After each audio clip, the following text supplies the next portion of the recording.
la yastaqirru ala halin minal qalaq.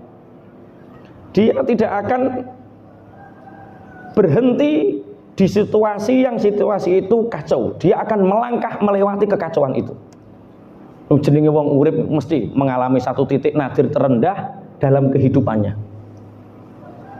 Bojo srengen, duit ora nyekel, melu wong tua wis ora oleh, melu mara tua dipaidu. Jalan satu-satunya ngontrak dijaluki DP ora duwe. Terus utang konco ora dipercaya. Ana sing pernah ngalami nasib kaya ngene. Nek cerita sampean terus piye? Wis ayo nangis bareng aku wae ning kuburan. Saya sering menemukan orang seperti ini akhirnya sobo kuburan. Jadi sarkup. Ngerti sarkup? Sarjana kuburan. Jadi ternyata terus tak angen-angen, ya bener. Ketika kegelisahan menghantui kita terhadap keadaan kita, belajarlah dari orang yang mati. Kenapa? Satu hal yang paling diinginkan orang yang sudah mati adalah hidup kembali. Wong sing wis mati ku angen-angene ngeten. Kapan yo aku urip maneh, iso amal soleh maneh. Jadi urip angen-angene wong mati iku kepingin urip. Lah ngono wong susah kok kepingin mati kan kualik. Makanya bener nek wong susah terus sapa kuburan iku bener. Diingin-ingin lah yo wong sakmene kae pengin urip. Aku wis urip kok susah. Berarti pengecut.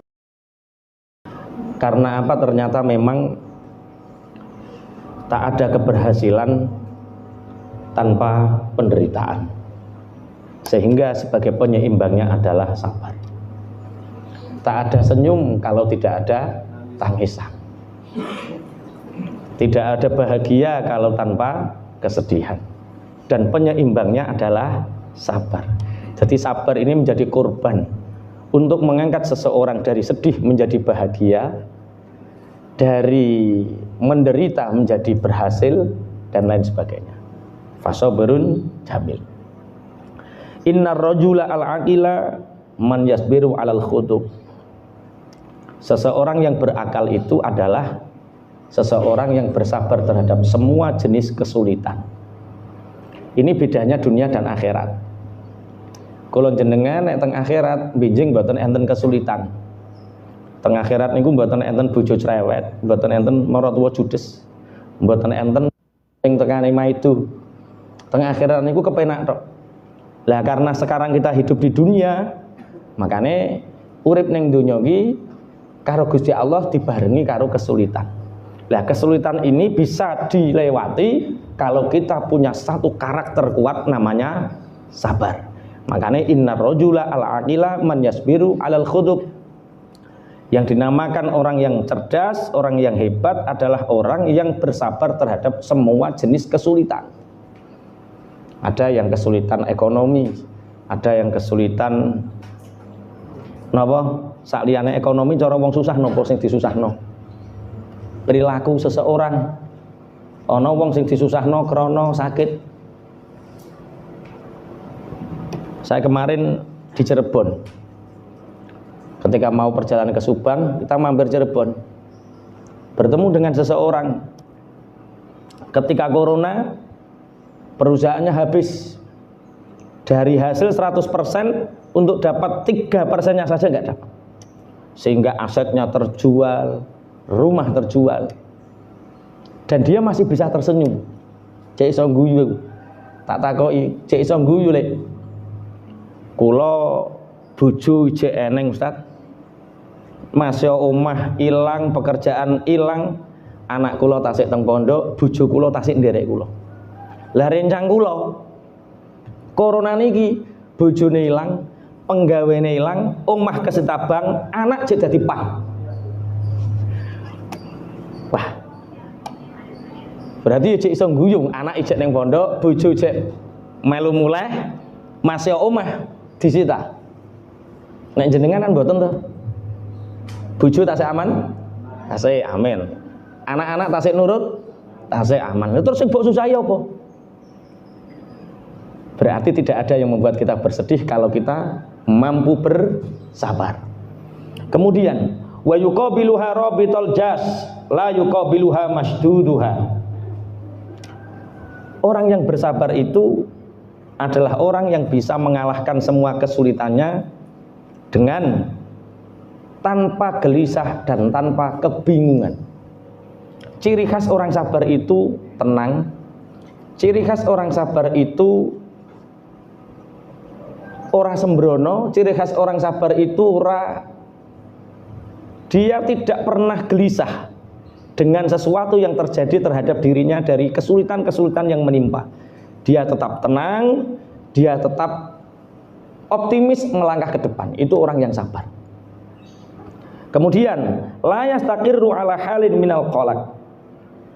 Dia tidak akan berhenti di situasi itu kacau. Dia akan melangkah melewati kekacauan itu. Jenenge wong urip mesti mengalami satu titik nadir terendah dalam kehidupannya. Bojo srengen, duit ora nyekel, melu wong tua wis ora oleh, melu mara tua dipaidu. Jalan satu-satunya ngontrak dijaluki DP ora duwe. Terus utang konco ora dipercaya. Ana sing pernah ngalami nasib kaya ngene. Nek cerita sampean terus piye? Wis ayo nangis bareng aku wae ning kuburan. Saya sering menemukan orang seperti ini akhirnya sobo kuburan. Jadi sarkup. Ngerti sarkup? Sarjana kuburan. Jadi ternyata terus tak angen-angen, ya bener. Ketika kegelisahan menghantui kita terhadap keadaan kita, belajarlah dari orang yang mati. Kenapa? Satu hal yang paling diinginkan orang yang sudah mati adalah hidup kembali. Wong sing wis mati ku angen-angene ngeten. Kapan yo aku urip maneh, iso amal soleh maneh. Jadi urip angen-angene wong mati iku kepingin urip. Lah ngono wong susah kok kepingin mati kan kualik. Makanya bener nek wong susah terus sapa kuburan iku bener. Diingin-ingin lah yo wong sakmene kae pengen urip. Aku wis urip kok susah. Berarti pengecut. Akhirnya dia punya jiwa optimis. Makanya kadang nek ana wong sarkup sapa kuburan terus aja disalahke teman-teman. Memang kadang itu dia tenang. Dia belajar dari orang yang mati karena orang yang mati itu harapannya hanya ingin hidup. Orang yang kuat, yang berakal adalah orang yang sabar menghadapi semua kesulitan sehingga nanti membentuk satu karakter. Wan nafsu al-aqilah fiha malakatun atwuddati. Jiwa yang berakal yaitu jiwa yang di situ punya karakter kuat untuk ta'anni atau tu'uddah niku bersikap tenang dan alon-alon. Wa ta'anni fayatas ahadiatan lituzilama alamun biha minal khutub. Jadi orang yang bersabar itu akan berjalan dengan tenang sehingga dengan ketenangannya ini semua kesulitan yang menyakitinya akan sirna. Tapi wong terus muni ngene. Sebenarnya sabar iku ana watese apa ora sih? Menurut jenengan sabar niku ada batasnya enggak? Sabar niku mboten enten watese. Enten sing berbeda? Sabar iku ya ana watese. Iku wong wedok biasane ngono Pak, nek wong lanang ya ora ning Bu. Sabar itu sebenarnya tidak ada batasnya, hanya manusia sendiri yang membatasinya. Jadi kegelisahan kita, kegalauan kita itulah yang membatasi kesabaran kita. Dulu pernah Rasulullah itu punya buyut namanya Ali bin Husain bin Ali. Ali bin Husain bin Ali. Buyute Kanjeng Nabi ini terkenal alim. Sehingga beliau sangat masyhur kedalaman ilmunya. Suatu saat beliau ngisi majlis seperti ini di masjid. Ali bin Husain bin Ali ini keluar dari masjid. Tahu-tahu ada seseorang menghina. Nek menghina itu didingi sirai. Ngene kok ngaku putune Nabi. Cara nek misuwi iki wis diluar batas. Kamu seperti ini dididing-didingi. Cara sampean ana wong didini ngarepe sampean ini, wonge mbok apake? Langsung saduk, langsung jotos. Yang tidak terima itu jamaahnya.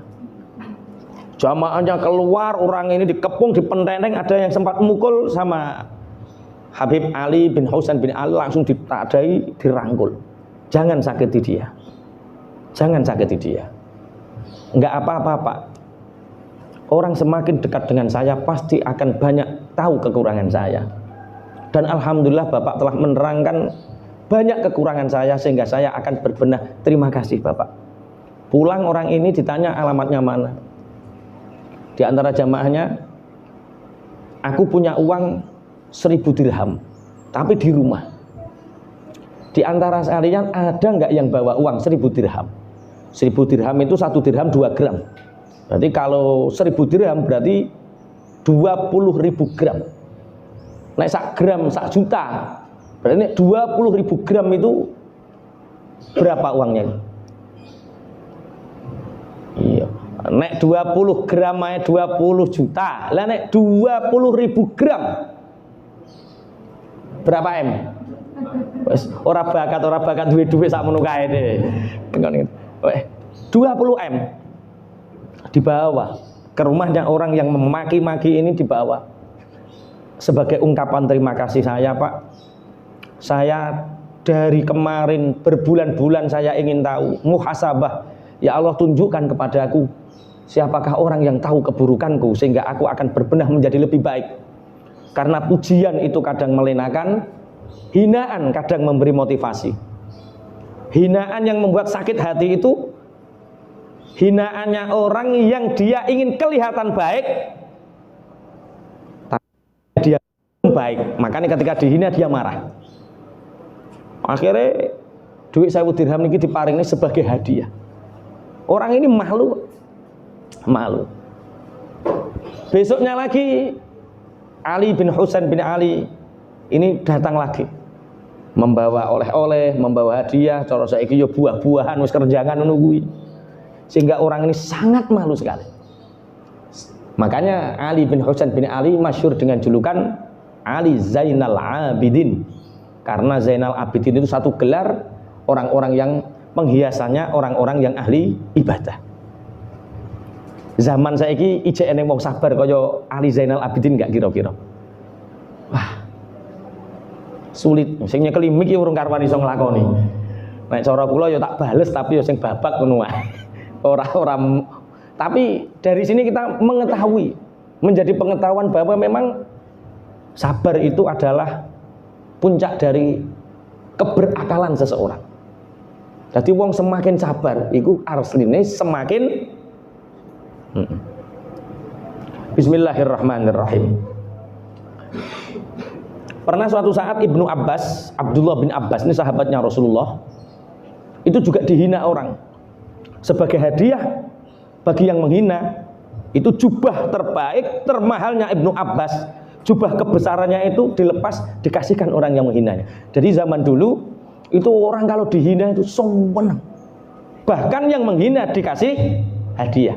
Nek jenengan sing sampean kari hadiah itu orang yang memuji atau yang menghina? Berarti sampean asline ora apik pengin didarani apik. Padha karo sing tak crita dhuwit 100.000 kena telek, karo dhuwit 1000 kena minyak wangi. 100.000 kena telek, karo 1000 kena minyak wangi. Milih ndi jenengan? Wong pilihane kena telek. 100.000 najan kena telek ditukokno kerupuk tetep nilainya 100.000.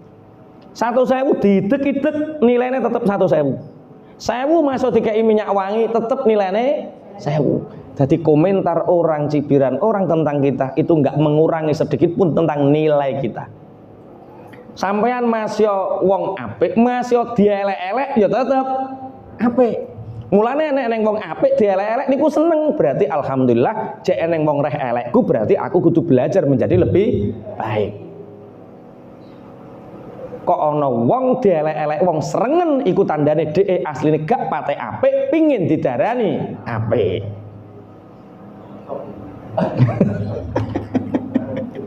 Nggih. Itu kuncinya sabar ya seperti itu. Pun kula lajengaken. Wa tadfa'u anha adiyatal maihani. Orang yang bersabar itu orang yang dengan karakter ketenangannya bisa menolak dari kebiasaan-kebiasaan yang membuatnya terhina. Indonesia hari ini berduka hanya karena sebuah hiburan menghilangkan ratusan nyawa. Itu bermula dari apa? Kepanikan. Memang kepanikan itu awal dari sebuah bencana. Wong sing kena penyakit lambung itu asalnya panik. Wong sing kena jantung lemah itu berawal dari kepanikan. Orang yang punya penyakit jantung bocor itu ya bermula dari kepanikan. Maka panik itu adalah awal dari sebuah penyakit.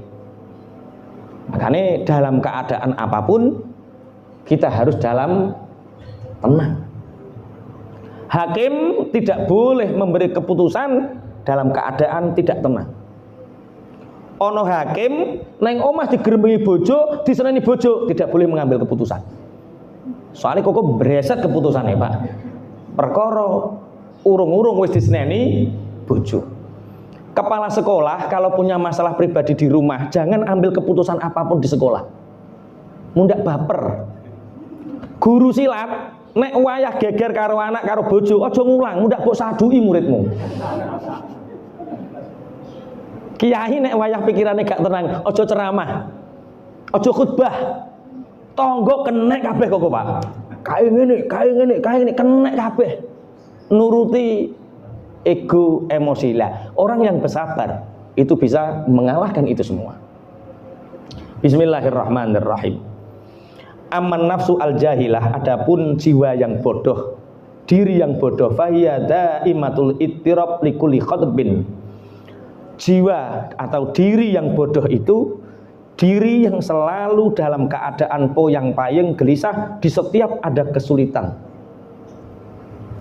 Anda bisa menilai diri Anda sendiri. Aku ki wong sing pinter apa wong sing bodoh? Wong sing pinter, ada sesuatu yang datang menyulitkan kita, dia ada dalam keadaan tenang. Orang yang bodoh itu orang yang selalu poyang-payeng, gelisah, galau ketika ada kesulitan yang datang. Orang yang bodoh, mobil keserempet, dia akan memaki-maki, marah, nyengkiwing. Itu orang bodoh. Saya pernah di Malang. Sopir saya yang sering sama saya itu rata-rata pendekar, lulus itu 13 perguruan semua. Yang gede dhuwur gondrong itu ya lulus 13 perguruan, ketua Sun Indonesia. Yang biasanya juga adiknya Kang Zen ini itu juga pendekar Gasmi Pagar Nusa. Jadi karakternya yo pendekar. Pernah di Malang ini mobil keserempet, bruak. Tak delok praenane, matane rada abang. Ojo mudun. Tak aku sing mudun. Kok nek wis tak panggil baru mudun. Orangnya langsung berak. Mobil keluar di Malang ini. Saya juga keluar. Pangapunten Pak. Tidak ada musibah yang disengaja. Tadi sing salah sopo aku yo ora ngerti, wong aku yo turu roh-roh kok berak. Wah iki mobilku anyar Pak. Lah pinten to gasretane ini? Wah iki iso 3 juta. Nah, kalau harga diri Anda hanya 3 juta, ayo neng rekening tak ambilkan sekarang ke ATM. Kalau harga Anda senilai 3 juta. Tapi kalau Anda orang yang baik, ayo rundingan dhisik ngopi. Oh, milih 3 juta apa ngopi? 3 juta selesai. Tapi Anda nggak punya harga diri. Harga Anda 3 juta. Tapi nek ngopi sampean kok kenal aku, kenal karo sopirku. Ya Mas, ngopi-ngopi ya wis ngopi. Kenalan. Daleme pundi? Dung dawa mbalen. Loh, padha wong mbalen aku wong mayang kawis. Lho mayang kawis apa nih Pak Toha lho? Ya aku yo Pak Toha aku. Waduh, wong kenal kok ora ngerti wonge. Ya Allah, akhirnya harga dirinya tidak 3 juta, tapi memaafkan, ifah. Ternyata dengan ketenangan dan kesabaran, supirku lagi tak umpama sampean muring-muring lho Pak, dijotos supirku ki pisan ambruk sampean. Tapi yo ora ning gunane. Umpama ana njaluk dhuwit yo tetep tak kei dhuwit. Tapi ternyata Allah memberi kemuliaan dengan kita, yaitu ana wong rukun iku gara-gara tahu tukaran. Nek ra tahu tukaran yo ora tahu rukun. Mulane tukaran dhisik, gedhekno dhisik, engko apik. Wong sing diapiki maratuwa iku perkara tahu tukaran gedhen, Pak. Nek sing timik-timik ora barbar. Jadi kalau ada menantu sama mertua itu kok cek tukaran, cek pemanasan, gede no pisan. Kok nek wis gede, wis selesai, temok poine, muliakan, engkau sampean akan lebih dicintai daripada sing timik-timik tok, Pak. Perkara timik-timik iku suudzon tok, hanya persepsi sepihak, tapi nek gedean kan karuan. Ora dadi mantuku sak lawase, ora apa-apa. Ya ora apa-apa. Akhirnya bar ngontrak gawe omah terus sukses, bar sukses terus dikakei duit, lulut maratuwane. Jadi semua masalah itu pasti karena ada kejadian. Nah, penyeimbangnya adalah sabar. Orang yang bodoh itu orang yang selalu gelisah, galau dengan kesulitan yang datang kepadanya. Wa in kana yasiron, walaupun permasalahannya kecil. Bangsa yang besar adalah bangsa yang menyelesaikan masalah-masalah besar. Bangsa yang tidak bertumbuh itu bangsa yang hanya menviralkan sesuatu yang remeh-temeh tapi menghilangkan masalah-masalah yang besar. Pun li'annaha ta'taqidu alla qibalalaha bitalaqihi wala qaqatalaha bitaf'ihi.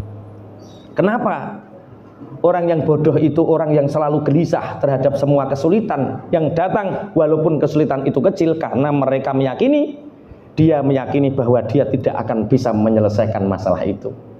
Wala taqata laha bitaf'ihi, dan dia merasa tidak mampu untuk menyelesaikan tantangan-tantangan masalahnya. Jadi orang yang sabar itu orang yang keren. Kerennya artinya adalah masalah ini Allah bisa diselesaikan. Allah memberi masalah, pasti memberi solusi. Ketika ada kesulitan dan kita merasa tidak punya apa-apa, kemampuan kita hanya bersujud, sujud itu namanya sabar. Dan dari sujud ini Allah menyelesaikan. Makanya dalam satu kitab tauhid itu diterangkan seandainya bab tentang iman, qadha dan qadar. Seandainya manusia itu tahu dan bisa menyibak takdir, melihat takdirnya, maka semua manusia pasti akan ridho dan sabar terhadap apa yang terjadi hari ini. Tak balik ini, seandainya manusia bisa melihat takdirnya, maka pasti semua manusia ridho dan sabar terhadap kejadian kesulitan hari ini. Ada satu orang punya satu anak, istrinya sudah meninggal dan dia tidak mau menikah lagi karena dia ingin fokus membesarkan anaknya dan menjadikan anaknya ini orang sukses. Karena zaman dahulu dia itu punya satu-satunya kuda, hartanya itu hanya kuda itu. Suatu saat kudanya ini hilang. Akhirnya para netizen itu ya masyarakat sekitar, itu mengatakan, kasihan sekali orang tua itu. Dia hanya punya anak dan kuda, sekarang kudanya hilang. Kasihan sekali dia, betapa malang nasibnya. Apa kata orang tua ini mendengar para netizen berbicara? Kok kamu tahu saya malang? Saya biasa-biasa saja. Akhirnya tahu-tahu kuda ini ternyata lari di tengah hutan. Setelah tahu jalannya pulang, kuda ini adalah kuda jantan yang banyak memikat kuda-kuda yang lain. Sehingga ketika kudanya pulang, diikuti oleh kuda-kuda liar di tengah hutan. Sehingga berjumlah 12 kudanya. Orang-orang para netizen itu mengatakan, beruntung sekali hidupmu. Ternyata kudamu menjadi 12. Lah ya diknane betapa malang, saiki betapa beruntung. Kalau hidupmu nuruti netizen, hidupmu gak akan tenang. Kata siapa aku beruntung? Bisa jadi kuda ini adalah fitnah. Satu kata yang selalu diucapkan orang tua ini adalah firman-Nya Allah, fasabrun jamil wallahul musta'anu ala ma tasifun. Tapi cukup diringkas fasabrun jamil. Ketika dia kehilangan kudanya, satu kuda, dia mengatakan fasabrun jamil, bahwa sabar itu indah. Ternyata betul, netizen betapa malang nasib orang itu. Dia mengatakan fasabrun jamil, sabar itu indah. Ketika kuda ini datang membawa 12 kuda yang lain, orang mengatakan betapa beruntungnya, dia tetap mengatakan fasabrun jamil, sabar itu indah. Ketika ada 12 kuda baru yang liar, anaknya ingin menguji, diajari, dinaiki. Karena kudanya liar, akhirnya tidak bisa diajari. Belum sempat diajari, anaknya jatuh dan kakinya patah, disangkal putung. Orang-orang mengatakan, oh ternyata kuda itu membawa sial. Apa kata bapaknya? Fasabrun jamil. Para netizen mengatakan, oh ternyata kudanya itu membuat patah kaki anaknya. Tapi orangnya mengatakan fasabrun jamil. Setelah anaknya kakinya patah, ternyata ada utusan dari kerajaan yang mengatakan, memerintahkan surat mandat dari raja bahwa semua anak muda yang ada di kampung itu yang sehat walafiat harus mengikuti wajib perang dengan tetangga kerajaan sebelah. Sehingga orang-orang nangis, anak nom-nom dibawa prajurit untuk diajari perang dan diwajibkan untuk berperang. Yang kakinya patah selamat, nggak ikut. Fasabrun jamil. Orang-orang mengatakan, wah beruntung sekali kakimu patah. Keadaannya sama, tapi yang satu mengatakan fasabrun jamil, yang satu mengatakan kadang malang, kadang beruntung, kadang malang, kadang beruntung. Kalau hidup kita di atas namakan netizen, kalau hidup kita bahagia tergantung ucapan netizen. Netizen yo tonggo-tonggo mulu Bu, sampean ra duwe follower engko. Yo tonggo-tonggomu. Ya uripmu susah. Karena banyak yang viral hari ini di kamera seperti ini dan tersenyum, ternyata di belakang cekik-cekikan dan tampar-tamparan, Pak. Penggembara gitu. Masya Allah. Fasabrun jamil. Berarti yang benar, ketika kita kehilangan sesuatu seperti kehilangan kuda, mengatakan fasabrun jamil. Jangan urusi urusan orang lain. Fasabrun jamil. Masya Allah. Kemudian fahiyala tastatiu at-tamallusa minhu wala taqdiru ala tafaddi min adiyatihi. Orang yang bodoh, ketika ada kesulitan datang, dia poyang-payeng, galau, gelisah, dan dia mengatakan aku tidak mampu, aku tidak punya kekuatan untuk menyelesaikannya. Fayala tastatiu at-tamallusa. Dia tidak mampu untuk membuat sarana lepas dari kesulitannya itu, sehingga kesulitannya ini akan berdampak panjang terhadap dirinya dan orang-orang yang ada di sekelilingnya. Bapak Ibu pangapunten, siji wong susah iku nulari wong susah pinggir-pinggire. Galau itu juga menular, bahagia juga menular. Maka bertemanlah dengan orang bahagia, karena satu senyuman itu akan membuat riuh satu ruangan, akan membuat bahagia satu ruangan. Tapi satu kesedihan, satu kesempukan, satu kegalauan akan membuat orang juga ikut galau. Bangun tidur, biasanya kita ngapain bangun tidur? Tangi turu pelek mek apa? Kamar mandi, yo ning kamar mandi dhisik, mosok ning kamar mandi. Bangun tidur, alhamdulillahilladzi ahyana ba'da ma amatana wa ilaihin nusyur. Hati sudah tenang karena kita mau mengingat Allah. Plek, bojone ning pinggire mesem. Penting 20 detik mesem. Lho iki tenan lho iki ya. Plek 20 detik mesem. Subuh Mas. Ya Bu, mesem. Baru ke kamar mandi. Salat. Setelah salat ngersakne napa, Bah? Jahe, teh, kopi. Kaya biasane Bu, ya wis, ngobrol. Pikiran tenang, hati bahagia diawali dengan senyuman 20 detik. Sing wedok ana bakul rengkek. Karena hatinya tenang, karakternya kuat, sabar, ketemu bakul rengkek, ana terong-teronge kok mulus-mulus, Bu. Oh iya, iki ngono lagi fresh kok sawah. Piro ngene iki regane? Pinten? 600 ki siji. Walah kok ya murah, karena hatinya bahagia. Ono bocah cilik cet liwat. Selamat pagi Bu, Rene kayak duit 2.000. Seneng 2.000 ki. Ning warung kopi, ning warung tuku jajan, seneng. Bakul rengkeke ayem, awake ayem, plek bakul rengkek. Terong-terong apik, mulus apik, karena kebahagiaan kita menular. Tangi turu, plek. Tangi turu wae. Ya lho. Dik, isuk mbok gremengi. Alah wong lanang gak ceket-ceket. Wes. Ceket-ceket ini bojone ayu. Bojo kaya gendru kok ceket-ceket. Wong wedok dilokke kaya gendru, Pak. Atine medhodok, Pak. Ora takok ngersake napa, Pak. Nggawe kopi isuk-isuk, tapi nek ngudek ora nggo sendok, nganggo glati. Sing lanang wis deg-degan mau weneng. Bar taklono gendruwo, saiki nganggo glati. Plek. Wis muring. Ana bakul rengkek. Roh teh roh.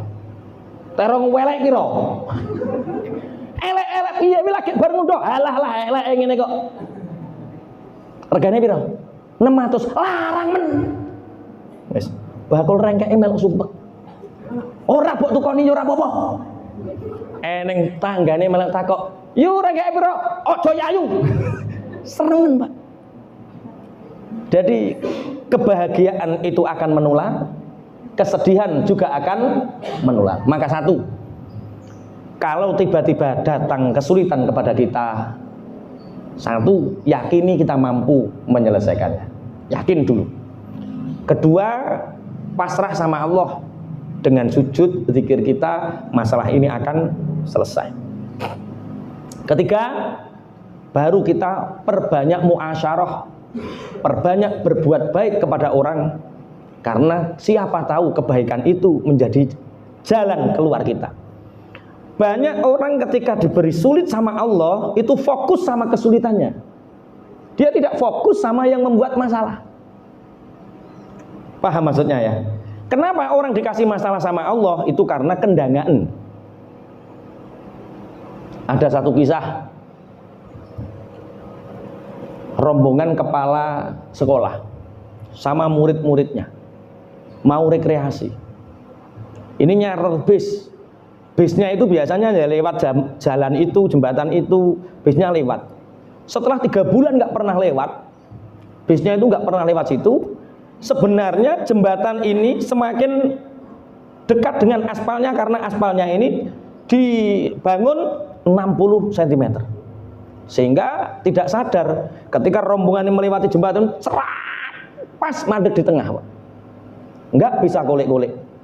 Maju nggak bisa, mundur juga nggak bisa. Kepala sekolah, tim guru, dan sopir terus. Ada satu anak mengatakan, saya tahu caranya. Gak direken. Cah cilik setopo. Saya tahu caranya, Pak. Wis meneng wae. Kita mau rundingan. Piye caranya bisa keluar? Akhirnya mentok. Kepala sekolahnya ini, tadi kok ada anak yang tahu caranya, ini bagaimana? Nak, kamu tadi mengatakan apa? Saya tahu caranya. Agar kita keluar dari kesulitan ini. Bagaimana, Nak? Begini, Bu. Ban BC dicesi dhisik. Nek ban bis dicesi otomatis turun.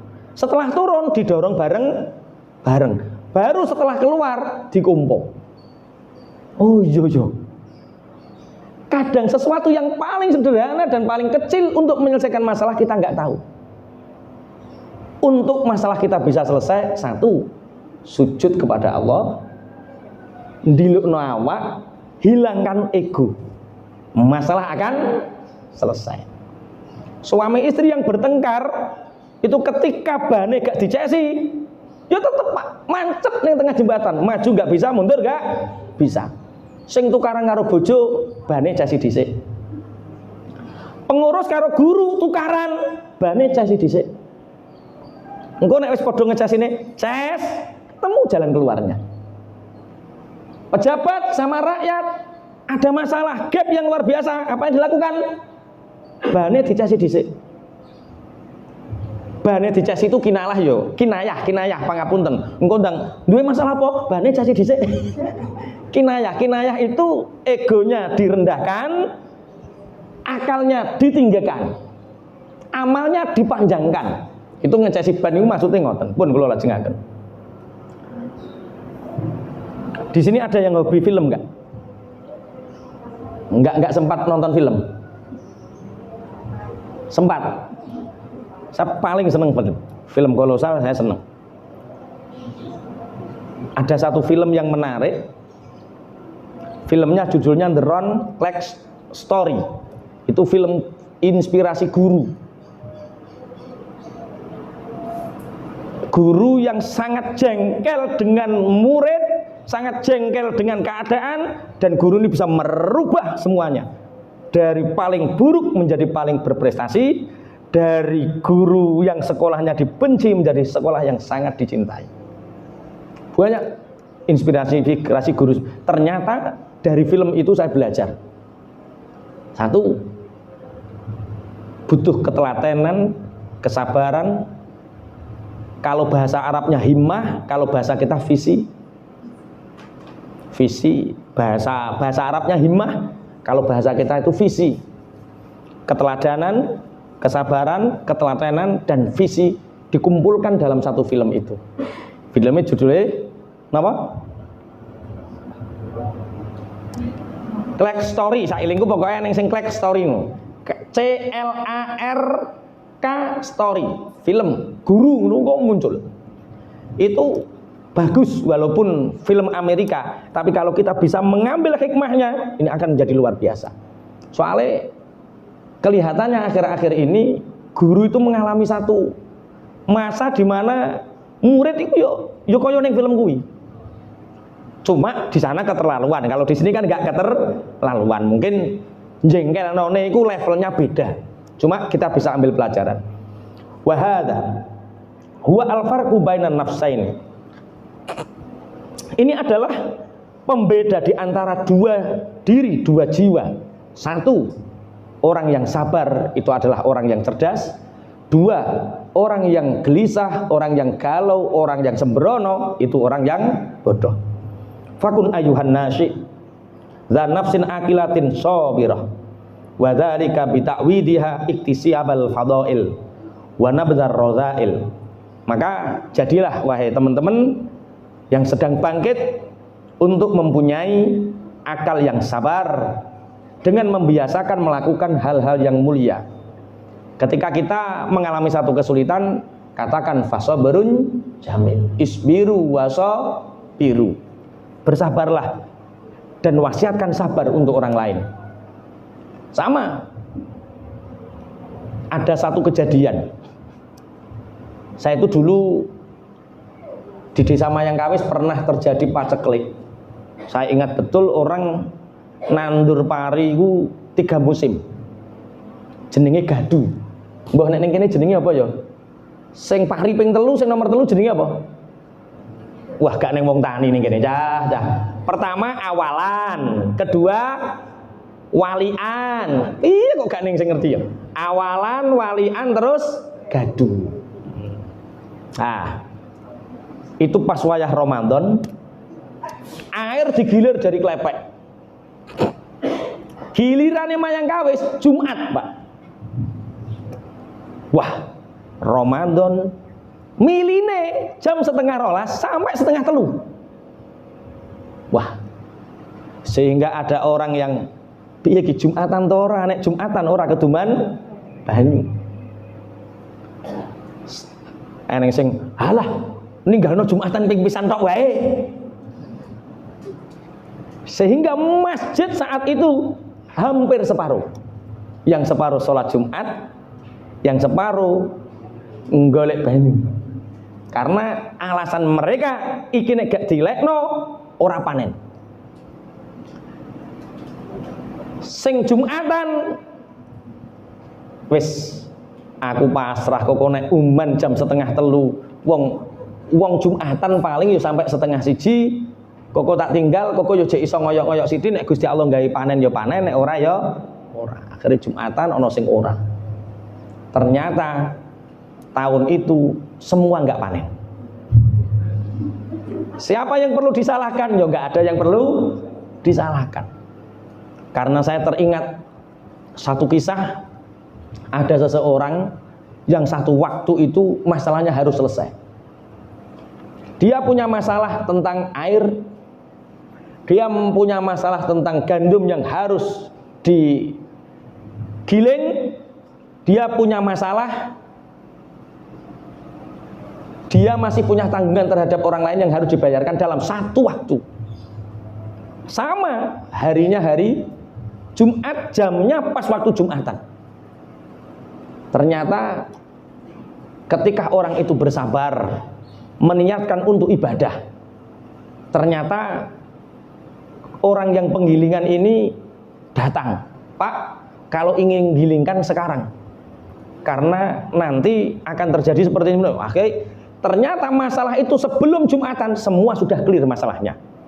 Jadi yakin bahwa semua yang kita hari ini lalui, kesulitan hari ini kita lalui, kita jalani hari ini pasti akan terlewati dengan baik selama kita punya rasa nopo sabar. Bismillahirrahmanirrahim. Fasabarun jamil. Fakun. Dan kesabaran ini ternyata tidak bisa ujuk-ujuk. Misalnya ngeten, ana wong usiane wis 40 tahun. Karakter orang ini kan sudah terbentuk. Bisa enggak orang ini diajak sabar seketika? Enggak bisa, Pak. Makanya wong wedok kok duwe bojo tukang ngampleng. Ana wong lanang senengane ngampleng. Kon mari angel. Kalau dia konsultasi sama saya sering nek watuk di komik mari. Tapi nek watak angel. Karena jelas wa dzalika bi ta'widiha iktisabal fadail wa nabdar radhail. Orang yang bersabar itu karakternya ternyata dibiasakan dari kecil untuk memahami hal-hal yang baik, yang punya nilai kemuliaan, dan meninggalkan hal-hal yang buruk yang punya nilai kerendahan. Berarti kesabaran itu harus ditanamkan sejak dini. Dan MI karakter harus ambil bagian di situ, bahwa menanamkan kesabaran itu sangat luar biasa. Kalau di pondok pesantren, menanamkan nilai kesabaran itu dengan apa? Khidmah. Santri punya tanggung jawab semua hal tentang khidmah, mulai dari roan, mulai noto sandal, ngersii jeding, dan lain sebagainya. Khidmah, menanamkan nilai kesabaran. Kalau dalam kitabnya Said Muhammad Alawi Al-Maliki Al-Hasani, Adabul Islam fi Nidhamil Israh, etika Islam dalam membina rumah tangga itu diterangkan bahwa menanamkan kesabaran terhadap anak itu dimulai dari kecil anak kita dengan cara menahan nafsunya ketika menginginkan sesuatu. Jadi nek sampeyan anake kok aku kudu njaluk ngene, wasi, sabar sampai keinginannya itu mulai meredup. Sebelum keinginannya redup betul, baru dibelikan. Untuk menahan nafsu ammarohnya. Abi, aku tumbas no sepeda pokoknya. Urung ono le. Padahal ning rekening yo ono. Mosok abi ra duwe duit, yo duwe tapi ngguli yo ora nggo tuku sepeda. Selama dia masih merengek minta, dia harapan nafsunya masih besar. Ini harus dikontrol sampai dia nggak minta beberapa minggu, beberapa bulan, sudah nggak minta, kasih dia surprise. Iki lelaki ono. Agar dia ketika menghadapi sesuatu, dia tenang dulu, sabar. Kadang anak jaluknya sebagai ungkapan rasa sayang, sehingga karakter ini akan terbawa ketika dia menikah. Jaluk kudu sadek, saknyek. Mas, nek gak mbok turuti aku mulai. Bapakku njaluk apa-apa ki langsung kok, Mas. Lah sampean kok ora eneng terus sepurane, Mas. Nek gak eneng sesuk aku mulai. Wis ndang mulai kono. Sesuk balik neh. Jadi hari ini kita bisa lihat orang tua atas nama kasih sayang tidak mengajarkan kesabaran, tidak mengajarkan menahan diri. Wong kudu yo kabeh wong duwe kepinginan, tapi kudu iso diempet pada waktu yang tepat. Bahasa ngeten ini saged dipahami nggih. Dan ini diajarkan mbah-mbah kula jenengan riyin, walaupun mbah kita kadang gak maca kitab tapi praktek. Kula niku nate kelas 3 SD pengin yoyo niku lho, yoyo lur pingin sampai nangis 7 dina, sampai nangis 2 minggu mboten dituruti. Tapi ketika keinginan itu mulai redup ditukokno, kicung wis eneng duwike nggo tuku. Karena bapak tahu anak iki nek wayan njaluk nemen, maka orang tua siap-siap jadi budaknya, siap-siap disusahne anake. Orang ini lah yang makanya sekarang kenapa banyak orang nggak bisa ngempet keinginannya. Wong duwe duit 3 juta lah opo kok iso mikir nmax kredit 17 juta iki. Wong mampune hanya 3 juta. Penghasilan 4 juta lah opo ngredit mobil sampai 2 juta 700.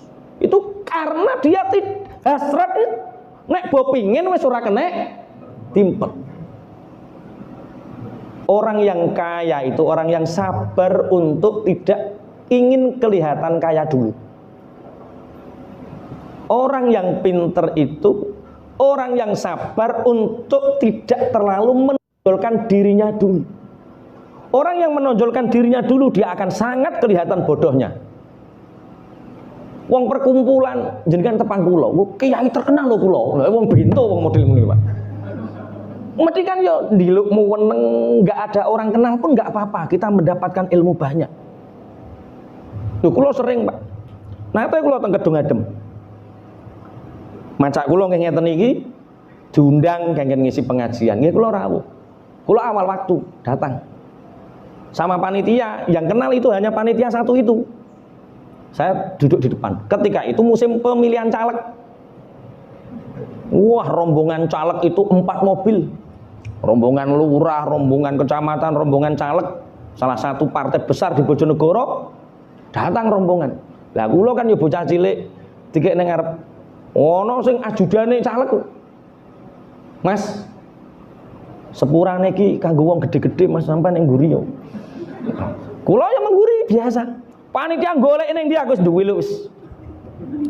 Ono pun kersane mangke nek maju dipanggil kula tak maju. Kula maju nggih biasa, innal izzata lillahi jami'a. Mulya iku nggone pangeran. Urung karuan sing ning ngarep iku wong mulya. Kadang sing kek ning nguri luwih mulya. Sing ora mulya iku wong sing petita-petiti ora duwe kemuliaan ngusir kiai nemen ora mulyane. Lah yo caleg ora botoh lho botoh. Pancen sing petita-petiti biasanya rak botoh to nggih. Lah sabar untuk jadi kenapa orang sekarang banyak terlilit utang? Karena dia tidak sabar untuk tidak kelihatan kaya dulu.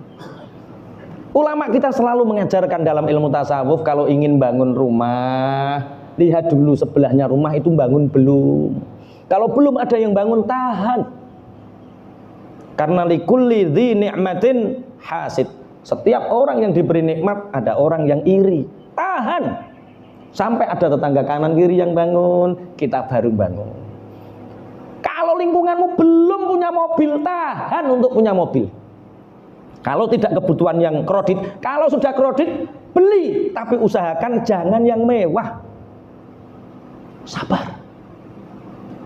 Kok gak patek modelnya gak patek cocok ngono ya.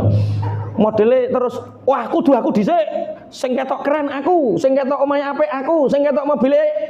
Lah ngono ya. Orang seperti itu akan mudah terumbang-ambing oleh keadaan. Hatinya tidak tenang karena hilangnya sifat sabar. MI ini mau kita bawa kemana? Saya tadi ngobrol sama Ustadz Samsul, saya ngobrol sama Pak Kaji. Ini impian kita ke sana, Pak Yai. Orang itu nggak boleh ideal terhadap satu tempat. Tak ceritanya, Mbah Yai Jamaluddin Ahmad itu rumahnya Sambong, tapi pondoknya di Al-Muhibbin Tambak Beras sakmono gede. Jadi yang Sambong itu jadi pusoko. Haulnya di sana, maulidnya di Sambong, tapi pondoknya besar di Tambak Beras.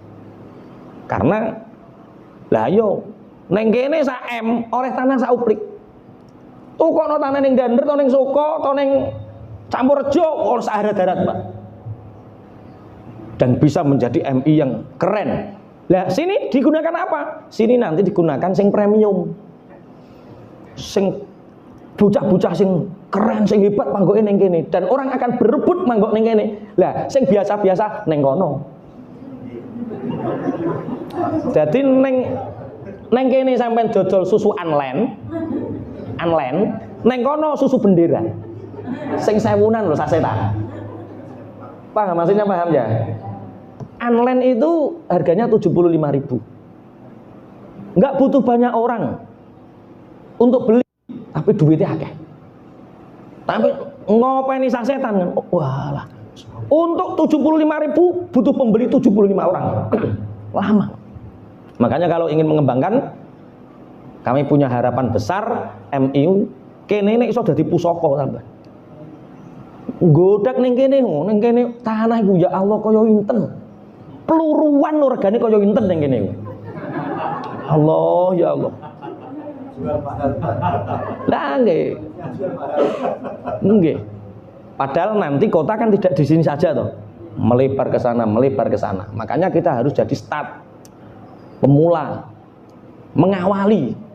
Jadi MI, lo tak ceritakan, Tuban itu sudah ada, Sabilun Najah itu PCNU-nya di kota. Tapi Sabilun Najah yang cabangnya itu di pedesaan 5 kilo dari kota.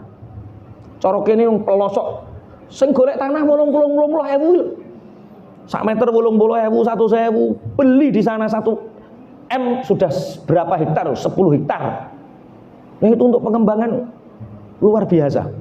Makanya jangan ideal terhadap tempat, tapi ideal lah di dalam syiar agama. Cuma ngono kuwi ya kudu sabar. Pengurus kudu sabar diobrai guru, diobrai kepala sekolah, sampai mutah-mutah ngrungokno sabar. Demi pengembangan syiar, kepala sekolah yo sabar mendengarkan aspirasi guru. Semua harus bersabar untuk mencapai impian yang sama.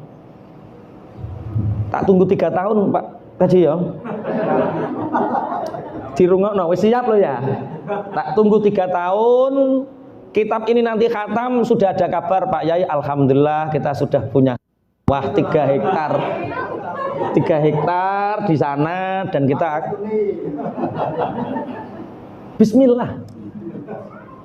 Saya itu pulang dari Banjarmasin tadi kemarin sore. Hari apa? Ini hari Sabtu sore. Mbah saya itu dari saya kelas 3 SD, mbah saya itu selalu cerita. Zaman perjuangan dulur-dulur mbah, bapak mbah iku nyongko nek mbah iku minggat. Padahal mbah iku meguru. 1 di Martapura, 2 di Mbah Mangli, 3 neng Batu Ampar. Itu selalu terngiang. Itu namanya afirmasi. Ternyata energi itu yang menarik. Saya ke Kalimantan Selatan baru di bandara. Pak Yai minta hadiah apa? Yang jemput saya itu, Pak Yai minta hadiah apa? Saya jawab, saya tidak minta hadiah secara materi, tapi saya minta hadiah secara rohani. Ajak saya ke makomnya Muhammad Irsyad Al-Banjari, Syekh Muhammad Irsyad Al-Banjari. Ajak saya ke Batu Ampar dan ke Martapura, ke Guru Sekumpul. Kalau ke Guru Sekumpul saya sudah biasa, cuma yang kedua ini belum. Orangnya menangis, Pak, ngerangkul saya. Karena apa? Memang Pak Yai, dari rumah saya ingin mengajak jenengan ke 3 tempat itu. Ini namanya afirmasi. Ketika saya datang ke sini, dhuwur mosok kok MI karakter gone wong NU ngene. Alah wis saiki wis api alhamdulillah. Najan yo cek eneng andange ngene kan dilungkas. Tapi masih ada andang itu bukti bahwa ini berubah. Terus Pak Kaji cerita, pengurus cerita. Itu greng-greng itu. Wih, kalau hanya greng itu kan kecil tuh. Diperluas, luaskan niat kita. Kalau bisa, ini pusaka.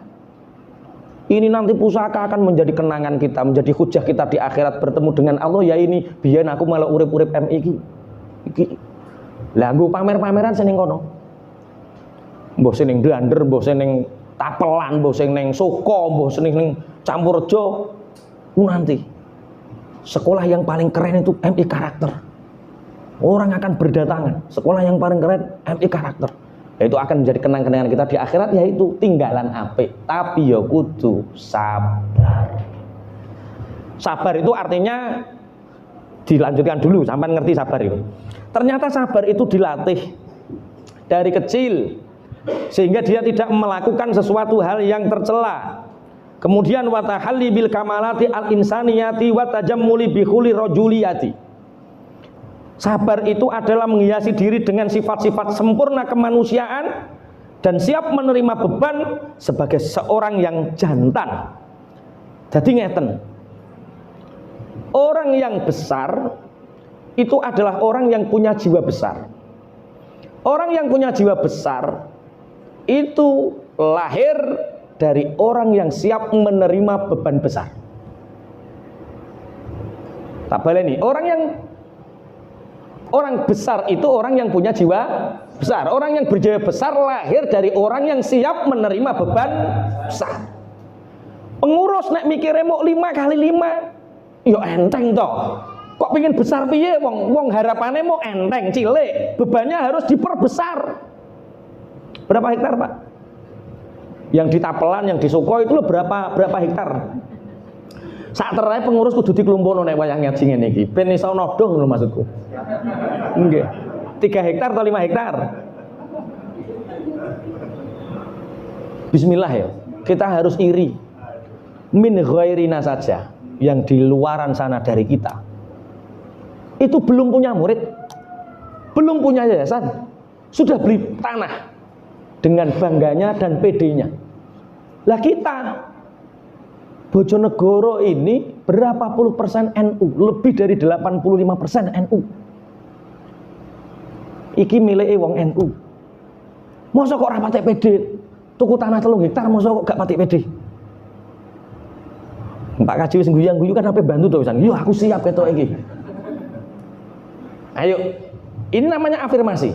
Ketika ini terus didengungkan, diceritakan, beban besar ini diceritakan. Karena kalau nggak diceritakan Anda tidak merasa terbebani. Guru cerita sama guru yang lain, ketoke apa tuku 3 hektar? Oh iya aku wis krungu. Ketoke apa? Pengurus kan nyeng ayo piye. Orang yang besar adalah orang yang punya jiwa besar. Orang yang berjiwa besar lahir dari tajammul, dari beban yang besar. Kalau Anda tidak siap menerima beban besar, ya jangan siap jadi orang besar. Ya biasa-biasa wae. Berarti kalau bahasa saya nek membebani katanya berat. Kalau saya itu meluaskan niat. Di antara asatidz-asatidzah yang punya mobil berapa orang angkat tangan? Belum. Ada yang ingin punya mobil? Luaskan niat. Allah memberi banyak pada orang yang butuh banyak. Allah memberi sedikit pada orang yang kebutuhannya sedikit.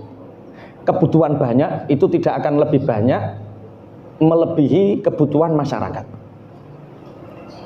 Sampean ikrar di hadapan Allah loh, cepet. Min haitsu la yahtasib, sampean buktikan. Ya Allah, saya sebenarnya nggak ingin mobil, cuma anak-anak itu loh, anak-anak yang dekat rumah saya kalau mau sekolah, masa jauh-jauh dari Suko ke MI Karakter, kok yo naik sepeda motor di antar orang tuanya. Kalau saya ustazahnya punya mobil kan tak cangking toh ya Allah. Jadi kita beli mobil bukan untuk kita sendiri, tapi untuk umat. Jadi meluaskan niat. Jadi Gusti Allah, oh ketoke butuh tenan caki, yo dikei. Bojone lancar. Ana wong, "Lek aku ape tuku ape beli tanah, ape tuku tanah. Neng ndi ngene iki duwe dhuwit kok golek tanah kok angel." Ya sabar, dadak bojone sampean liwat neh eneng wong aku ki adol tanah suwe ra payu. Tak telepono ya, "Lek iki ana tanah ngene blek, sampean pengin tuku 1 miliar." "Oh, iki anu nek 1 miliar ya tak culke." "Ya wis. Nek luwih 1 miliar sampean tak kei luweane." "Anu lek iki 1 miliar 200 e wong njaluke." "Engko sing 200 aku maksudnya." Ternyata suweneng wonge. Loh, ada cerita nyata, orang Kampung Baru, Pak. Dia terlilit hutang 700 juta. 700 juta.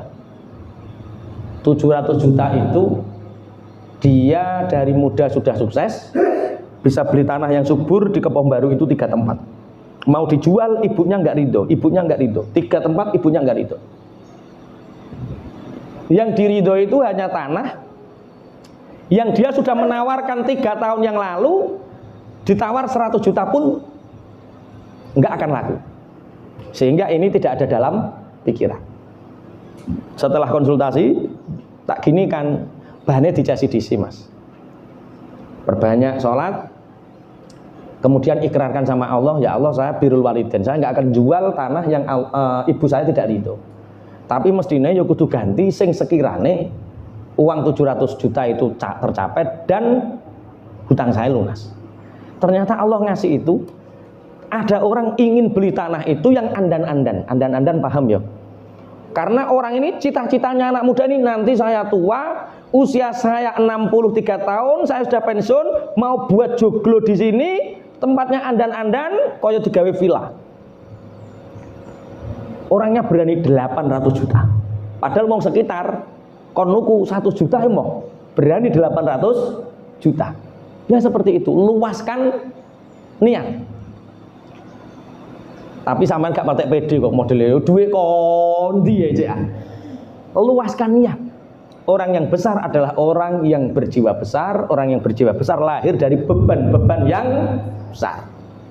Jadi pengurus bebannya besar, jadi guru bebannya, semua punya beban. Semakin besar tanggung jawab Anda, berarti Anda semakin layak menjadi orang besar. Wa dzalika yasiru ala man hadallahu an-nuzu'a ilal fadilah. Ini adalah cara Allah memberikan kemudahan kepada orang yang diberi hidayah oleh Allah untuk melakukan sebuah kemuliaan.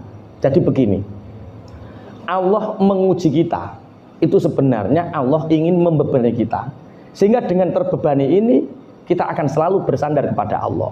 Sehingga dengan beban dan kesulitan ini, derajat kita diangkat oleh Allah. Bisa dipahami ya? Jadi kalau kita punya kesulitan, katakan fasabrun jamil. Ada orang itu dunianya 3. Dia punya ayam, keledai, dan anjing. Kalau nggak salah, saya baca kitab Irsyadul Ibad cerita ini. Ada orang itu punya ayam. Tujuannya kalau subuh dia berkokok dan dia bangun sebelum subuh, dia bisa bertahajud untuk membangunkan. Dia punya keledai karena beban, dia mengangkat bahan-bahan barang dagangan dengan keledai itu. Dia punya anjing untuk menjaga pekarangan sawahnya. Suatu saat ada serigala datang memakan ayamnya. Sehingga dia bersedih hati, ya Allah, ayam yang digunakan untuk membangunkan aku sholat subuh, tapi nggak apa-apa. Saya yakin fasabrun jamil, di setiap kesabaran itu ada keindahan. Selang beberapa hari, serigala itu datang lagi memakan keledainya.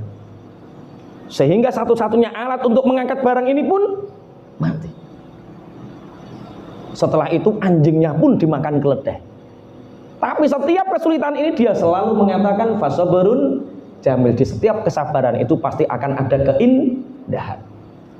Bapak Ibu, selang beberapa hari ternyata ada perampok datang menawan orang-orang yang di kampung itu, yang punya keledai banyak, yang punya ayam banyak, ditawan, disuruh mengambil semua hartanya. Sedangkan dia bangun tidur, sholat, tidak ada yang mau menawannya. Kenapa? Karena ayamnya sudah mati, keledainya sudah mati. Seandainya keledai dan ayamnya tidak mati, orang ini juga ikut tertawan. Setiap kesabaran pasti berakhir dengan keindahan. Setiap kesabaran pasti berakhir dengan keindahan. Ini sudah 1 jam lebih 10 menit materi tentang kesabaran. Saya rampungkan, wallahu yajzis sabirin ala tahdhibin nafsi. Allah membalas orang-orang yang sabar untuk membersihkan hatinya. Orang yang sabar hatinya akan tenang, hatinya akan bersih. Kemudian wa yarfa'uhum ila maqamil muhtadin. Orang yang bersabar itu akan diangkat derajatnya pada makom yang tinggi, an manzilil labsi, dari derajat yang membingungkan dan derajat yang hina. Jadi orang yang bersabar itu akan mengalahkan orang-orang yang tidak bersabar. Fa ila sabri ala tahdhibi nufusikum ad'ukum. Maka kepada sabar, mari kita mendidik hati kita. Aku mengajak kalian untuk mendidik hati kita dengan sabar. Fa inna aqibata dzalika najahud darain. Balasan orang-orang yang bersabar adalah kebahagiaan, keselamatan di dunia dan akhirat. Allahumma amin. Wa sa'adatul hayatain, dan keberuntungan di dunia dan akhirat. Wal fauzu bil hasanatain, dan memperoleh kebahagiaan dengan kebaikan di dunia dan akhirat. Kalau kita belajar dari para nabi, yang paling bersabar siapa? Semua nabi sabar. Cuma yang sering dicontohkan sabar siapa? Perkara sing mbok pikir duwe Nabi Ayub. Iya, yang paling bersabar adalah Rasulullah Muhammad sallallahu alaihi wasallam. Cuma kita sering Nabi Ayub dalam kesuksesan mencapai 2 hal. Nabi Yusuf. Nabi Yusuf ketika pertama kali apa ujiannya? Dimasukkan ke dalam sumur. Ketika dimasukkan ke dalam sumur, teman-teman, saudara-saudaranya mengira bahwa dia langsung kejegur, tapi tidak.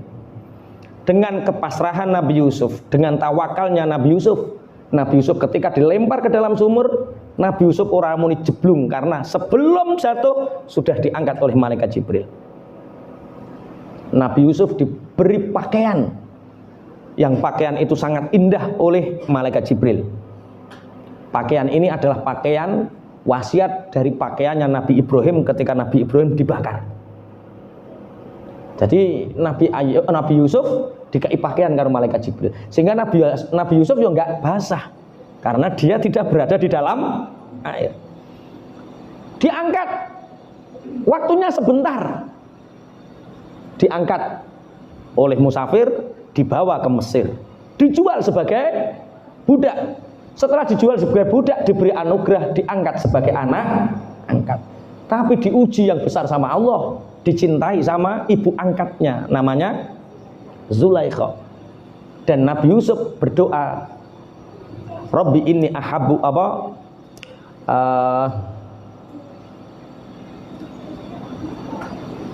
penjara lebih aku cintai daripada falamma sami'at bimakrihina arsalat ilaihina wa adatat lahunna kullam wahidatin min unazikina wa qalat ikhruj alaihin.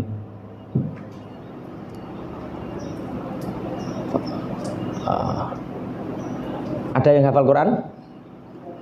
Kulo nek deresan awal sampai akhir sampai siap nyimak, kulo siap. Cuma nek tengah-tengahan qala rabbi sijnu ahabbu ilayya mimma yad'unani ilaihi wa illa tasrif anni asbu ilaihinna. Rabbi sijnu ahabbu ilayya mimma yad'unani ilaihi. Ya Allah, penjara lebih aku cintai daripada aku melayani selingkuh dengan 40 orang yang diundang di situ. Jadi ketika Nabi Yusuf niku kan ngirisi tangan ora krasa perkara nyawang wong ganteng, padha ngajak selingkuh kabeh. 40 orang yang terhormat dijaga rahasianya ngajak selingkuh. Cara sampean budak-budak. Ya, budak. Nabi Yusuf mengatakan Rabbi sijnu ahabbu ilayya mimma yad'unani ilaih. Ya Allah, penjara lebih aku cintai daripada aku nuruti perempuan-perempuan itu. Akhirnya sama Allah dituruti, dimasukkan ke dalam penjara. Kenapa di dalam penjara Nabi Yusuf lama sekali? 7 tahun Nabi Yusuf di penjara. Sampai Nabi Yusuf berdoa sama Allah, ya Allah, di sumur dulu aku tidak pernah merasakan kegelisahan sama seperti di penjara. Di sumur dulu engkau memuliakan aku dengan rambatan, dengan sesuatu yang enak. Setiap hari ada malaikat Jibril menemani. Sedangkan di penjara jarang sekali malaikat Jibril datang menemaniku. Apa kata Allah dalam firman-Nya? Sumur itu pilihanku. Sumur itu aku yang memilihkan untukmu. Sedangkan penjara engkau yang minta. Penjara engkau yang menghendaki. Engkau meminta, aku kabulkan. Jadi totonan yang paling apik iku totonane Gusti. Seandainya Nabi Yusuf tidak meminta untuk dipenjara, Allah pasti menyelamatkan dengan cara yang lebih baik. Tapi Nabi Yusuf sudah pesimis dan mengatakan Rabbi sijnu ahabbu ilayya mimma yad'unani ilai. Maka fa ila sabri ala tahdhibi nufusikum ad'ukum. Sabar ini akan mendapatkan keberuntungan dunia dan akhirat. Makanya sampai Allah menurunkan 103 ayat dalam kesabaran. Berarti saking banyaknya orang yang tidak mau bersabar. Ini mungkin ada 1-2 pertanyaan. Oke, monggo. Yang saya tanyakan membahas tentang keberhasilan melalui jalan perilaku sabar. Akhir-akhir ini fenomena yang terjadi di luar sana itu justru sikap sabar itu dikesampingkan dan mengedepankan kekuatan materi, pencitraan, bahkan politik agama itu diikuti di hegemoni. Terus lantas bagaimana kita mensikapi fenomena tersebut? Pencitraan. Ki musim pilkada gitu. Kitab ini makanya tak bacakan di sini karena saya yakin bahwa Anda panjenengan semua adalah pendidik-pendidik yang menginginkan generasi-generasi pemenang. Anak-anak didik kita adalah anak-anak didik pemenang. Allahumma amin. Kitab ini Syekh Mustafa Al-Hulayaini ini menulis kitab ini tahun 1913 saat dimana Turki Utsmani mulai runtuh karena hegemoni politik satu, pencitraan dan selanjutnya seperti yang kita lihat hari ini. Maka menurut beliau untuk menghadapi masa seperti ini 3 hal yang dipersiapkan. 1, pendidikan. Pendidikan yang betul-betul berkarakter. Membentuk peradaban melalui pendidikan. 2, hidupkan masjid. Karena Rasulullah ketika hijrah ke Madinah, Rasulullah yang dibangun 3. 1 masjid, 2 ahlu sufah peradaban, yang ketiga sukul Madinah, pasar Madinah. Jadi kalau ingin membangun negara ini yang akhir-akhir ini mudah dengan pencitraan, siapa yang linknya kuat dia yang menang, siapa yang materinya kuat dia yang menang, siapa yang buruk membeli media dia menjadi baik. 3 hal mas. 1, kita ini ahli sufah. MI karakter ini jadikan sebagai wasilah kita untuk mendidik anak-anak yang berkarakter. Yo sabare sampean yo ngulang ini iki. Sabare sampean gedekno MI iki. Membentuk generasi pemenang melalui peradaban atau pendidikan. Yang kedua, hidupkan masjid. Karena masjid ini tidak tersentuh oleh liniernya pemerintah atau yang berkaitan dengan itu. Beda lagi kalau takmirnya, pangapunten neng takmir babu sofa ning kene. Misale takmir iki nggawa caleg runu, nggawa calon runu dan lain sebagainya. Ketika sudah terjadi seperti itu, berarti masjid sudah tidak huriyah. Jadikan masjid dimakmurkan sehingga masjid ini bisa mewarnai orang yang datang ke masjid selesai, Pak. Wong duwe utang mlebu masjid lunas. Wong Joko suwe ra payu-payu rabi ning masjid mulai nggawa bojo. Bocah nom nganggur mlebu masjid mulai oleh penggawean. Dan ini PR-nya masjid. Dan itu yang dilakukan Rasulullah dengan para sahabat. Masjid Babu Sofa, plek gawe kantor debt free. bebas hutang. Orang yang punya masalah hutang larinya ke kantor situ. Kantor Samawa, Sakinah, Mawadah, Warohmah. Ada orang yang punya rumah tangga yang nggak bener, kok tukaran, larinya ke situ, pulang damai. Wah, kalau masjid bisa seperti itu, masya Allah, luar biasa. Yang ketiga, bangun pasar. Ini yang dilakukan Rasulullah, membangun peradaban, membangun masjid, dan membangun pasar. Ekonomi yang hurriyah, ekonomi yang merdeka. Indonesia hari ini kenapa tidak mengambil sikap apapun? Karena kita tercekik hutang. Wong iku Mas nek kadung duwe utang karo sing ngutangi, nggih karo sing ngutangi. Kuwi wong apa nek negara. Kenapa kita nggak punya taring? Karena ekonomi kita tidak hurriyah, tidak merdeka. Dimulai dari kita. Makanya kita berjuang lewat pendidikan, ya jadikan pendidikan kita berkarakter. Bagi takmir masjid ini berarti hidupkan masjid, makmurkan masjid, jadikan masyarakat masjid menjadi solusi. Yang ketiga adalah bangun ekonomi. Jadi sinkron antara ulama, pengusaha dengan pendidik, murabi. Kalau tiga ini sinkron, Indonesia itu akan kuat jaya, Pak. Tapi akhir-akhir ini tidak terjadi. Ono kiai parek karo politikus, yo legitimasi. Kiai ini melu aku, akhirnya kiai ini raiso ngandani politikus sih. Makanya kiai dekat pejabat itu harus dua. Pertama dakwah, kalau nggak dakwah pasti legitimasi. Kalau nggak siap dakwah jangan dekat, karena pasti yang terjadi legitimasi. Makanya saya kalau para pengusaha saya sering membuat namanya sunnah pergerakan yang hari ini hilang, yaitu sinkronnya antara pendidik, kiai, dan pengusaha. Karena dulu Rasulullah ketika masuk dakwah yang mendukung adalah Sayyidah Khadijah. Siapa Sayyidah Khadijah? Saudagar. Abu Bakar saudagar. Sayyidina Utsman bin Affan saudagar. Abdurrahman bin Auf saudagar. Sehingga mestinya Pak pengurus ki duwe kanca saudagar. Sehingga yang mikir ekonomi itu biar saudagar. Jenengan fokus mikir pendidikan. Ini namanya sunnah pergerakan. Contoh Pak Kaji, cari daftar list wong sak Bojonegoro sing paling sugih sapa, daftar list mulai dari atas. Sampan ajak makan bareng. Sampan ceritakan MI kita mau beli 3 hektar. Terus wongnya dandani mati terus. Jak ngopi dandani mati terus jak ngopi 10, 20, 25 pasti nyantol, Pak. Seperti itu namanya sunnah pergerakan. Bertemunya dua muara pendidik dengan pengusaha. Itu namanya sunnah pergerakan. Ojo kepala sekolah, ojo gurune mbok ngongkon ngemis cah gak enak. Ya ojo ngemis. Kita memberi edukasi para pengusaha untuk melakukan sunnah pergerakan. 3 hal ini, Mas. Bangsa Indonesia akan bangkit melalui 3 hal ini. Tidak hanya bangsa Indonesia, semua bangsa akan bangkit melalui 3 ini. Bangun peradaban melalui pendidikan yang baik. 2, bangun masjid, makmurkan masjid sehingga masjid menjadi solusi bagi umat. Aku yakin kok umpama Babu Sofa itu gawe pengumuman Pak Haji. Setiap hari Jumat yang jamaah di Masjid Babu Sofa gratis belanja. Dikasih voucher. Koko lapangan sak mono ambane iki sampean ngundang bakul rengkek tebas 250.000.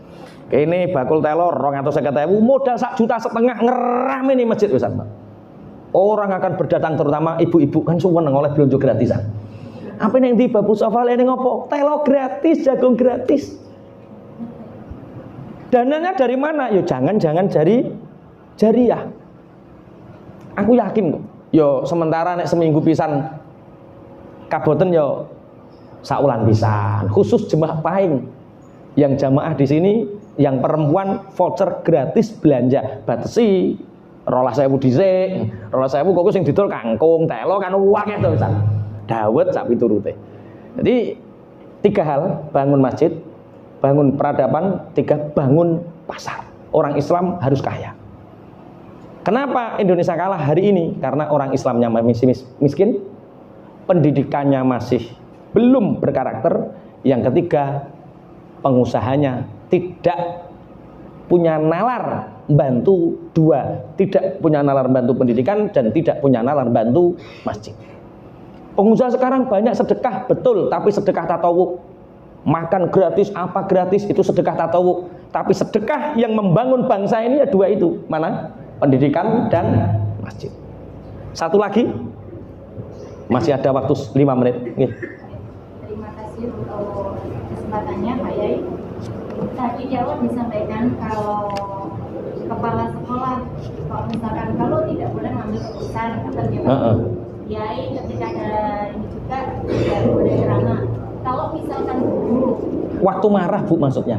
waktu marah, maksudnya gini Pak, ketika waktu marah ternyata kan terbawa, mungkin ada masalah di rumah, nah terbawa, nah ketika terbawa ke sekolahan dipaksakan untuk mengajar, nah takutnya yang kena kan siswa atau mungkin teman-temannya, akhirnya jadi orang ini kenapa seperti itu Pak.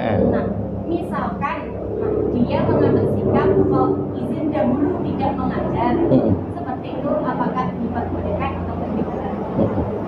Yo jangan izin toh, ada kode. Kalau istri saya itu kodenya 3. Kalau pakai pita merah, oh berarti sedang marah. Lampu merah dilarang jalan, berhenti. Misalkan kita bisa kok, insya Allah teman-teman menyadari. Tolong, saya lagi nggak enak badan, saya tetap masuk, tapi keputusan besok. Ditunda. Yang penting tidak mengambil keputusan saat itu, karena pasti salah. Karena orang marah itu yang bawa setan. Setan itu ingin kita terjerumus. Banyak bocah ora iso sabar, mondok minggat tengah wengi, Pak. Misale tengah wengi digondol wewe gombel. Wewe gombelnya ganteng misalnya. Dia menyesal seumur hidup. Karena hanya tidak bisa menahan diri. Koruptor itu dia hanya tidak bisa menahan diri untuk terlihat kaya, untuk cepat kaya. Sehingga apa yang terjadi? Ya nelongso. Nelongso hakikatnya loh. Kalau Indonesia sekarang nggak ada nelongso, koruptor balik none gak ono separo, dia masih bisa senyum. Hakikat. Karena ruh itu sebenarnya menjerit. Koruptor yang hari ini bisa tersenyum, itu rohnya menjerit. Rohnya menjerit. Yakin semua kemaksiatan akan menyiksa batin, akan menyiksa roh. Jadi bukannya tidak boleh Bu, tetap masuk, jalani tugas yang tidak sifatnya keputusan, bawa tanda tangan, bawa lah, yang sifatnya ngomong dan keputusan kasih tanda. Saya nggak enak badan. Yo, kalau istri saya biasanya pakai pita merah. Oh, ini berarti lampu merah nggak boleh jalan ini. Kuning berarti waspada. Kalau hijau jalan terus. Kok hijau terus aman. Aman. Bukan, itu hanya kode-kode biasa. Hanya orang-orang tertentu yang tahu lah. Misalkan jenengan nggih ngoten. Waduh. Kiai kadung diundang wong. Terus kon ceramah, atine gak penak, ya tetep muring-muring itu. Sing mike dibanting. Ana kiai banting mik gara-gara alasane mik gak penak. Iku perkara ning omah digerbengi karo bojone. Makanya saya salut, ada orang mau ngurusi masjid. Ada orang sempat untuk nyusun khutbah. Itu keren loh. Yang keren bukan yang khutbahnya, yang jadi takmirnya, yang keren itu yang di belakang, yang spot. Umpama dan bojo, wih lopo kuwi ya? Ini ki lopo? Ora sida mikir khutbah, Pak. Usikum manafsi bitakullah. Apa neh yo usikum manafsi. Oh apa yo. Jadi peranan penting wanita itu sangat berperanan. Sampean pernah tahu sejarah siapa yang menciptakan mobil pertama kali? Siapa? Sing guru-guru sejarah. Marx, orang Jerman, tahun 1900 sebelum 45. 45 sudah ada mobil. 1913-an. Pencipta mobil itu, Bu, dia dicaci, dia dimaki, nggak percaya, dianggap gila sama orang. Karena saat itu stok kuda melimpah. Semua kendaraan harus ditarik dengan kuda. Tapi dia merancang dengan kegilaan idenya, visi besarnya, nggawe rangkaian mobil.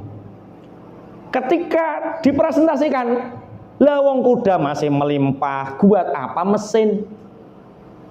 Tapi ini kebutuhan apa? Wong kuda di belakang rumah banyak saat itu. Akhirnya jangankan masyarakat umum, orang yang berpendidikan pun melarang anak gadisnya untuk dekat dengan dia.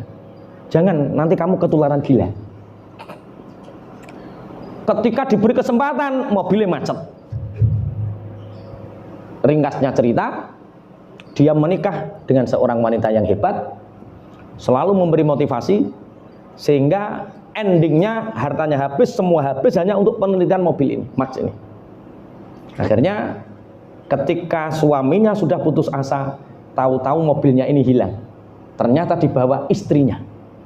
Dibawa istrinya pulang, suaminya kaget, kemana mobil? Dicari ke rumah istrinya, dalam perjalanan istrinya itu meriset. Ya bener nggak diterima, wong mobil mlaku gak ono reme, kurang rem. Ya bener gak diterima, wong mobil mlaku gak ono sepedone, kasih sepedo. Ya bener gak diterima karena nggak ada. Wah, akhirnya terus dicatat ada 14 kelemahan mobil itu. Pak, nek sampean mobilnya pengen keterima, iki le, riset saya tentang mobil sampean. Kemudian setelah itu sekitar tahun 45 sudah sangat banyak marak mobil. Itu jasanya orang yang visinya gila. Nah, Pak pengurus ya kudu duwe visi gila model ngoten niku, Pak. Iki digawe model piye? MI iki selanjutnya 3 hektar, 10 hektar, dan kita nanti akan wong percaya, monggo, gak percaya, monggo, karena ide-ide gila itu orang-orang besar berawal dari ketidakpercayaan tadi. Berarti intinya tetap masuk, tapi jangan mengambil keputusan saat marah, karena keputusan saat marah itu mesti merugikan.